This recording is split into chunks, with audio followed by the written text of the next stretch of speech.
Hello everyone, my name is RWBY, and of the more than 100 musical themes in RWBY, here are my top 10. So before I get into it, what is a musical theme?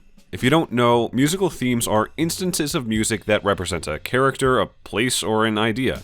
They play in the background of the show, and thus they are a part of the musical score. They can and do give RWBY's scenes more impact in various ways depending on what those scenes need. So, no, I'm not ranking opening theme songs, and I'm not ranking the general soundtrack songs. Or I'm not ranking them as songs. But since they are RWBY songs, they have musical themes that are used in the show very often, so there are musical themes from songs on this list. I know that you probably don't know too many of the musical themes in RWBY. It's probably not a shock to you that there are over 100 of them because you have no reference for that. But I'm not making this video assuming that you know what they are. If anything, this video serves as a good introduction to them. If any music I talk about piques your curiosity, there is a Google Doc in the description that breaks down when every musical theme is used in the entire show. You can use it to search for videos about the musical themes you're interested in to learn more about them. Or you can also go to Raptor's YouTube channel, it might be faster that way, but the doc is very helpful. I am ranking the themes based on how well they inform the scenes that they are used in. While the musical score is not a part of the world of the show, as in the characters typically do not actually hear the musical score informs how we the audience experience the show. With that being said, let's get into it. Number 10. The theme for James Ironwood and the Atlas Military.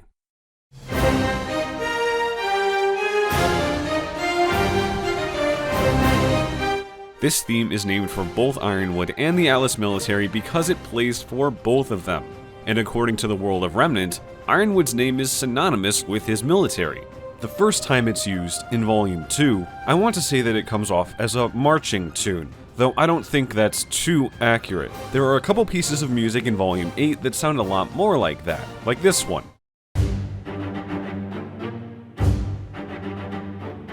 I interpret that first instance of the theme as a sort of baseline for what the theme is, what it represents, and it's fitting for Ironwood's introduction. Ever since Ironwood is introduced in Volume 2 with his theme playing very prominently in the show, it's been a mainstay, even though most of it plays from Volumes 6 to 8 during the Atlas arc. There are a lot of themes worth mentioning because of how often they get used, but I connect with Ironwood's theme at least on some level. Plus, with Ironwood being a main character of the Atlas arc, his theme gets used in a lot of interesting ways.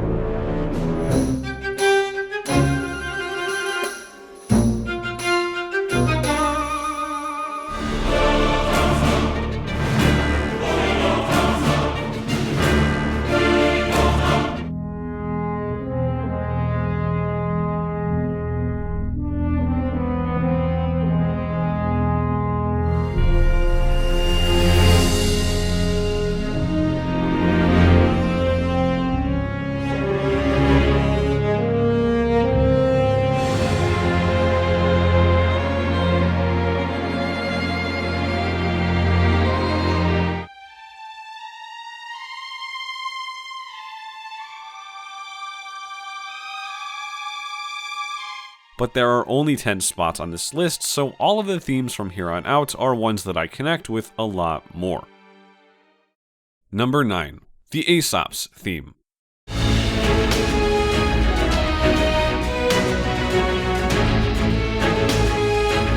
The Aesop's theme is just plain fun to listen to, whatever way that it plays. It's introduced in the premiere episode of Volume 7 and gets a full showcase at the end of Volume 7, Chapter 3, for the Aesop's fight against the dust-infused Petra Gigas.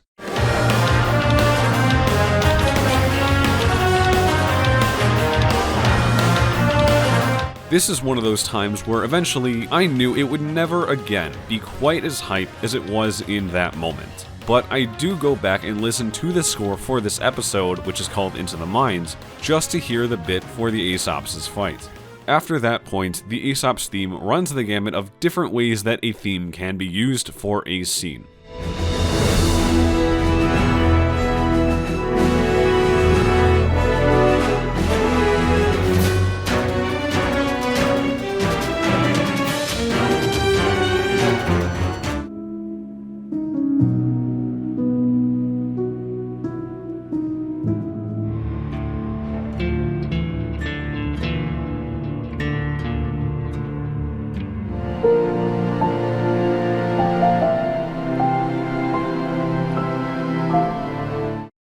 All in all, the Aesop's theme is one I'm partial to listening to if I get the chance. It does a lot for their scenes.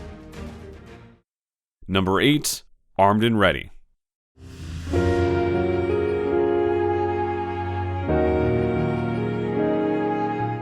I'll admit, Armed and Ready doesn't play that much in RWBY's score. It's got a grand total of 3 uses. As much as I want to put it higher up on this list because I do really love it, the fact that it's only got 3 uses total, of which I only like 2, knocked it down a bit.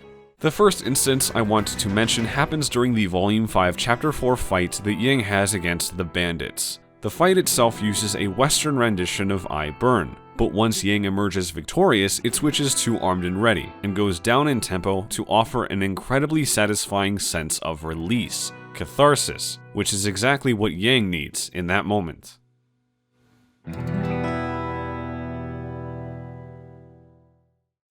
However, Armed and Ready's first use came in Volume 4, Chapter 11. This is one of, if not the most uplifting pieces of music to ever play in RWBY's score. Just like the song, the score keys in on Yang's willingness to move forward through her trauma, but also, in a sense, with it. After so much time at home, the girl who once referred to herself as a thrill seeker who wanted to get caught up in as many adventures as she could, is now, once again, heading out on one. We don't know where Yang is going, and we don't quite need to yet. What matters is that she's armed, and more importantly, she's ready. For this point in Yang's character arc, the music hits just right. Oh, and here's the third use of Armed and Ready.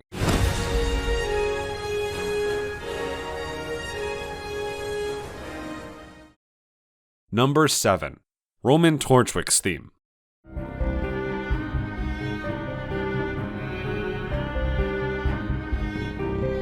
Torchwick's theme felt like a necessary inclusion to represent the early days of the show, though you may not realize we've actually heard this theme more recently.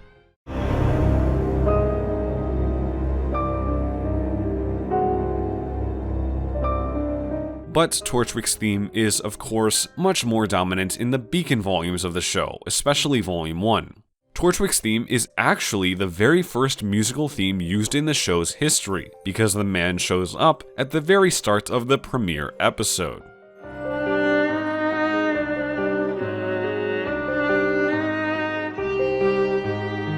And then Torchwick gets a scene in Chapter 8, and there's his fight scene in the finale where things go off the rails. Even for the scene where Cinder meets with Roman along with Emerald and Mercury, Torchwick's theme is playing.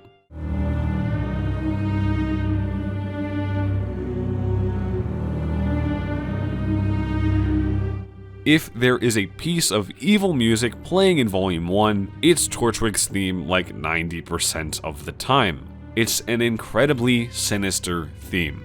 Before I learned what RWBY's musical themes were, I legitimately thought that this one belonged to the Grimm. It's so eerie. It gets number 7 on my list. Number 6, Jean and Pyrrha's theme, better known as Forever Fall.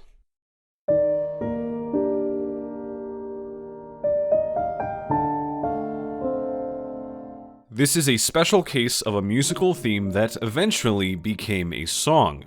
This has only happened a few times in the show. Crow's theme for Bad Luck Charm, Raven's and Cinder's themes for All Things Must Die, and even, to an extent, a part of Oscar's theme for Fear. However, this one is 6 years in the making. From Pyrrha's very first moment on screen onward, this theme expresses the emotional core of Jean and Pyrrha's relationship. Or, lack thereof. Whenever they get alone time, it is there, unlocking Jean's aura,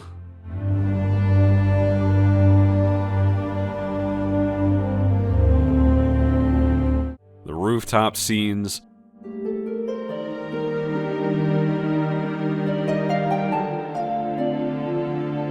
Pyrrha's struggle with the prospect of becoming a maiden,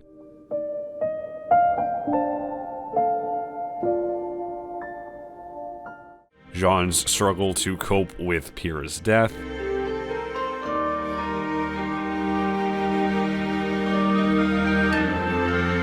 this theme is a tearjerker, and it knows it. The fact you can go back to Volume 1 and hear the music of a Volume 6 song says something about how well this musical theme speaks to their character arcs. People could recognize, identify, and get emotional from this theme well before it ever was a song. But the fact that the song recontextualized the theme makes it hit that much harder. And for that, number 6 on my list. Number 5, Trust Love, the Volume 7 opening theme.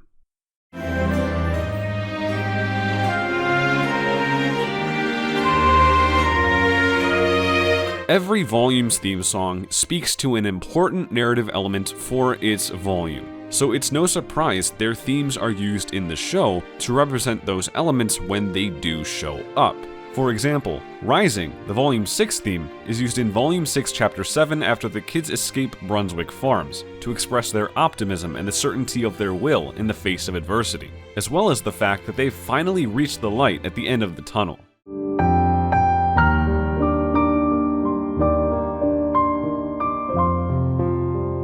The quickest way into my heart is with a soft piano rendition of a musical theme like this one. I am in awe every time I listen. Trust Love, the Volume 7 theme song, plays underneath the entire Blake and Yang Chapter 7 transport scene. That's yet another soft piano rendition of music.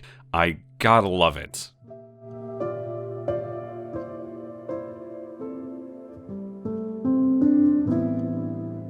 Later in Volume 7, when Ironwood feels the pressure of the kingdom on his shoulders, Ruby and Oscar take some of that weight off by reminding him he's not alone. This is the first time all volume that another character gets through to him that he's actually responsive to their sentiment and that he actually changes his actions because of it. And the Trust Love musical theme swells in the mix.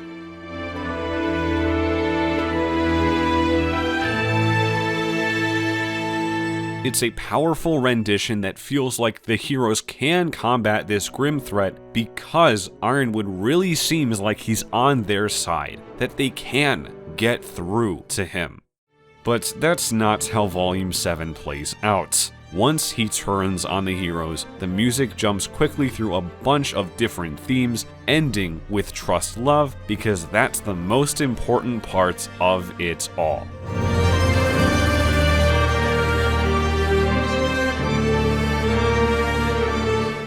Of all the different opening theme songs for the show, Trust Love is the one used to the greatest effect. Anytime we hear an opening theme, it's a treat for me.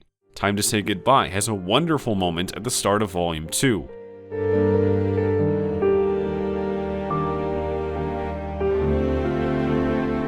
When It Falls and Let's Just Live, the themes for Volume 3 and 4, both play in Volume 5 in a great way for Oscar and Ruby's scene.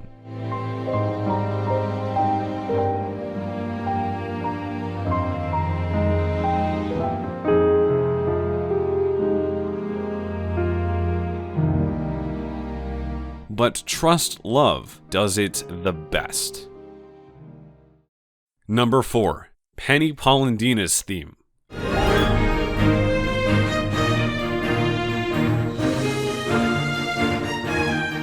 You might be surprised to hear that Penny did not have a full-on musical theme until Volume 7, despite her appearing in Volumes 1 to 3.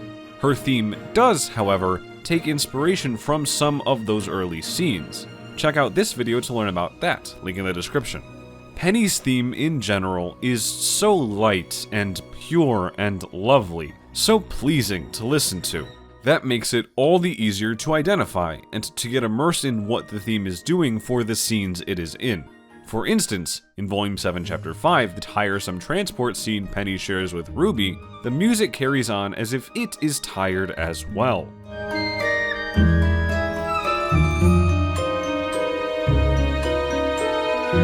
In Chapter 6, the theme is heavy as Penny realizes terror has struck. She's been framed, she's emotional, but she still has a job to do.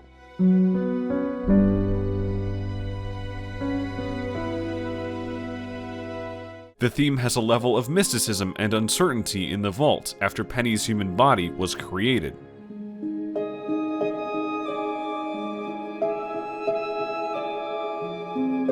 And for all the highs and lows Penny experiences, the final instance of her theme is perhaps the purest of them all.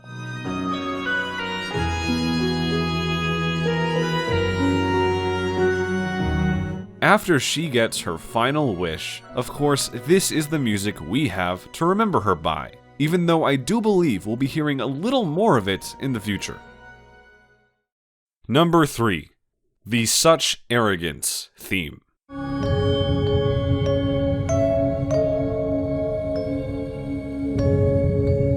Such Arrogance is a fan-made name for a musical theme that is tough to forget. You know the theme because it plays for a solid couple of minutes under one of the most impactful, traumatizing episodes in all of RWBY. However, it does play before that, in Volume 3, Chapter 6, as Ozpin's group pressures Pyrrha to become the next Fall Maiden.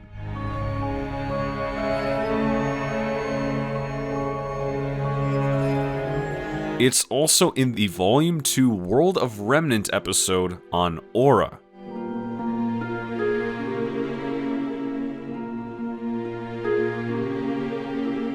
The theme is named Such Arrogance because, at least from how I look at it, it is about Ozpin's folly, that he can prepare his guardians and build his monuments to a so-called free world, but it won't matter, because Salem knows how to divide it, and the fall of Beacon was inevitable. There is this idea that, whatever the plans are, they are doomed to fail. Since Volume 3, it has only had a couple of uses, and they're not really as much about Ozpin as just the fall of Beacon in general. First, Adam's callback to cutting off Ying's arm means it is a great time to call back to the traumatic music from it.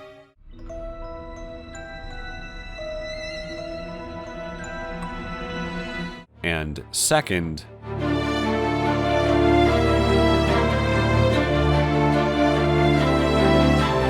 Such Arrogance is interwoven with Winter's musical theme at the end of Volume 8, right as the worst outcome is reached. This is an infamous musical theme for very good reason, and I feel like the composers know exactly what they're doing when they choose to include it nowadays, because it takes you back to that sense of futility and helplessness from the end of Volume 3. Number 2. Salem's theme. So when I say Salem's theme, I don't actually mean Salem's theme. Forgive me. And I don't mean the song Divide either. Salem has separate music associated with her besides Divide, though Divide is nice.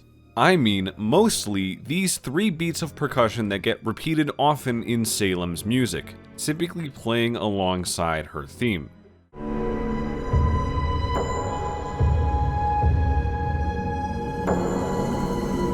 This has become basically part of her theme recently, with the end of Volume 7 and much of Volume 8. And yes, this is kind of a cop-out choice for my second favorite musical theme, but the score of any episode does so much to give Salem a humongous edge in her scenes. And that's one of the criteria for this list, right? Being able to speak to a character well and inform the scenes that they are in well.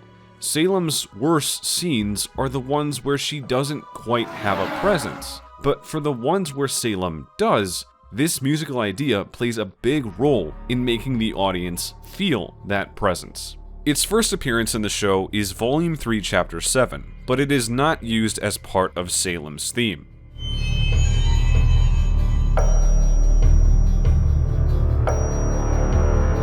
She shows up in Ironwood's office, and it plays.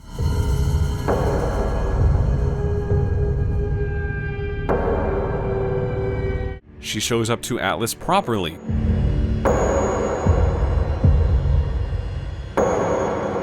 Torturing Oscar.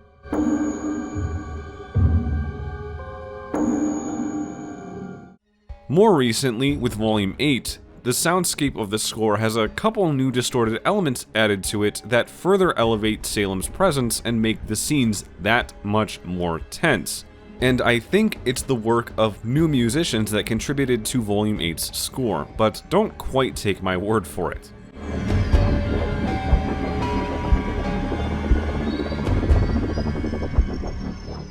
So yes, that one small musical cue that plays for Salem has made a big enough impact in the show to be number 2 on my list. I can't get enough. Every time it's used, it elevates Salem's presence, and I'm sure that it and these new musical pieces that were created again for Volume 8 will keep doing that in future volumes. They don't even need to try that hard. They just work. Before getting to number 1, let's talk honorable mentions. It's incredibly difficult to narrow 100 musical themes down to a top 10. And that being said, I didn't want to include musical themes just because they are easily recognizable, so here they are. These are the top 10 characters with the most score music composed about them. Many characters have more than just one musical idea linked to them. But at number 1 is Cinderfall, then Crow, then Salem, and so on.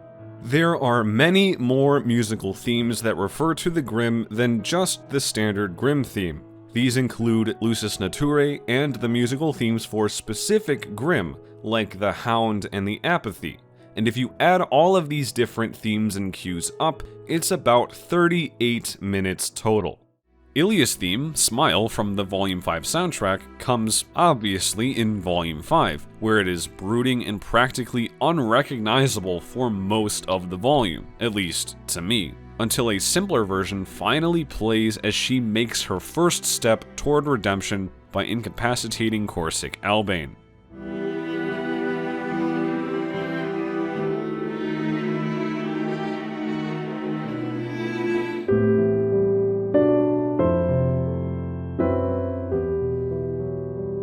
From then on, her theme is heroic to some degree, and at other times it is peaceful, much like she has become.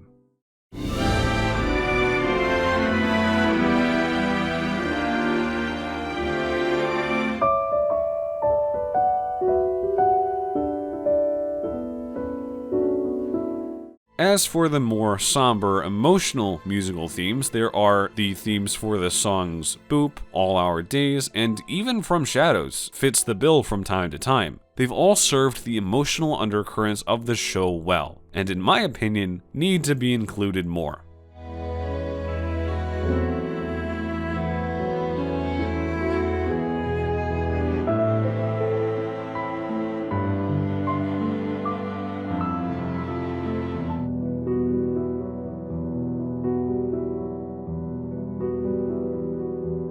Penny got a few more musical ideas dedicated to her in Volume 8. My favorite motif is the strings that play for her every now and again during her big character moments. The moments where either she can't make a choice of her own, or when she is making that choice for herself.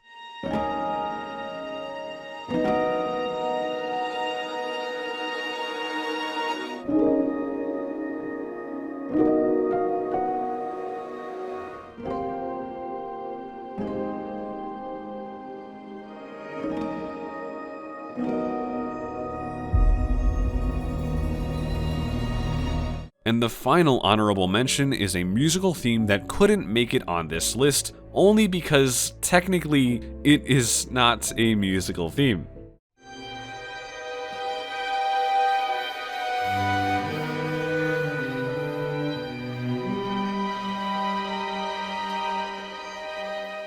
Based on my own analysis, this musical idea represents the risk of trusting General Ironwood, particularly in Volume 7. And being only 6 notes long, it is not developed enough to be a bona fide musical theme. However, it is used to perhaps the fullest extent that music can be used in the score. It is there to build tension, not only in the moment, but throughout the entire volume. Almost every time the risk of trust is brought up, you can hear this in the background, until finally... And you're as dangerous as she is, James. James, it's what my friends call me. To you, it's General. Ironwood's gunshot, shooting Oscar through the bottom of the kingdom, is the 6th note of the cue. It's all built up to that. If you'd like to learn more about this musical idea, check out a video I made on it a while back, link in the description. And that brings us to number 1. This musical theme is not for a character, and its music doesn't even come from a song on the soundtrack. However, much like that tension melody defined Volume 7, this theme will definitely take you back to a point where it defined a volume.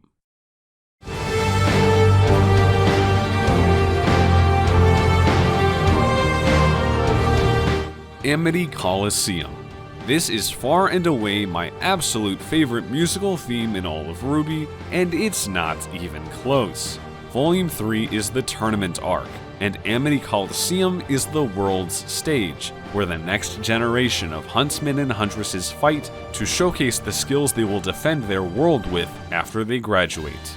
This theme has to be epic, and it is. Every instance of this theme hits the narrative beat that it needs to: grandeur. We hear this theme this way a few times, introducing whatever fight is about to happen in the first half of the volume before the true stakes of the conflict show themselves. Then, once Mercury and Emerald make their play and Mercury goes into hiding,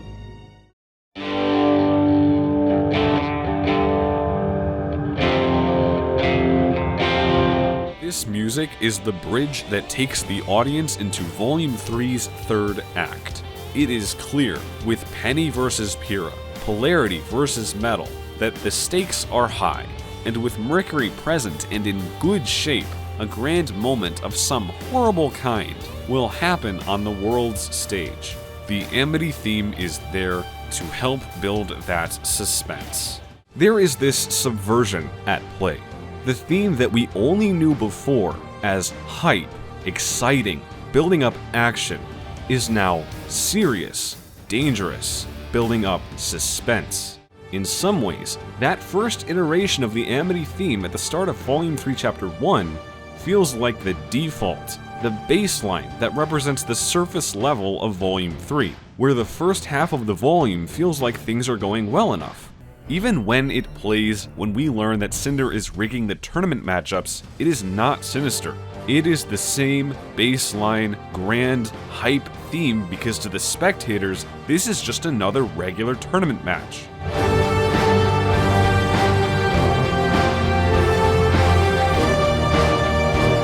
But now is subversion, distortion of the theme, solidifying that the worst is yet to come.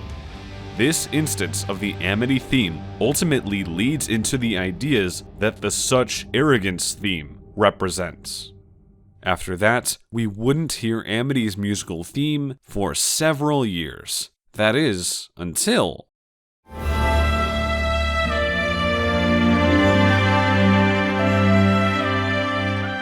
Ironwood's new plan to unite the world means a new communications tower will be built atop Amity Coliseum. The Amity theme is still grand. Because it was for the world stage, it was always about human potential as the warriors who will defend the world. But now, it's about human potential in the face of adversity.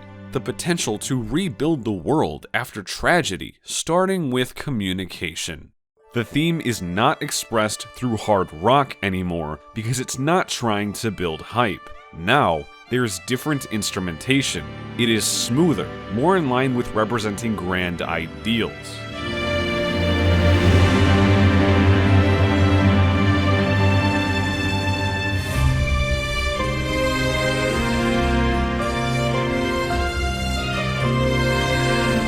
Volume 8, the Amity theme doesn't see that much use.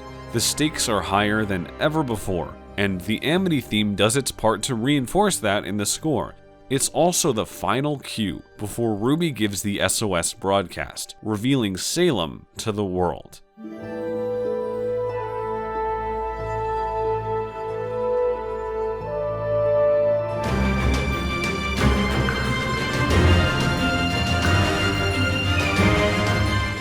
And that is its final cue in the show, at least for now. The fact that I understood all of that from a simple musical cue is a testament to the composers Alex Abraham, Jeff Williams, and the rest, as well as why I love music so much. Musical themes do not need to represent characters or be from a song on the soundtrack to be successful, to achieve what they set out to do.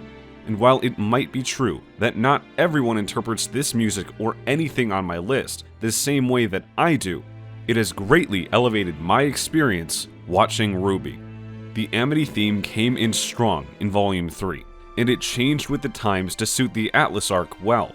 After a point, I knew it would never again be as hype as it was when Mercury introduced himself, and now I wonder if we will ever hear it in the show again, even in some small way.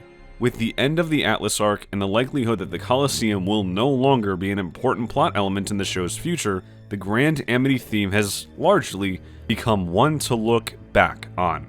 And I do that very fondly. Thank you for sticking around. Those are my top 10 musical themes in RWBY, out of over 100 candidates. Which musical themes are your favorites? Are there any songs that you wish we heard more of in the background of the show, in the score? Let me know down below.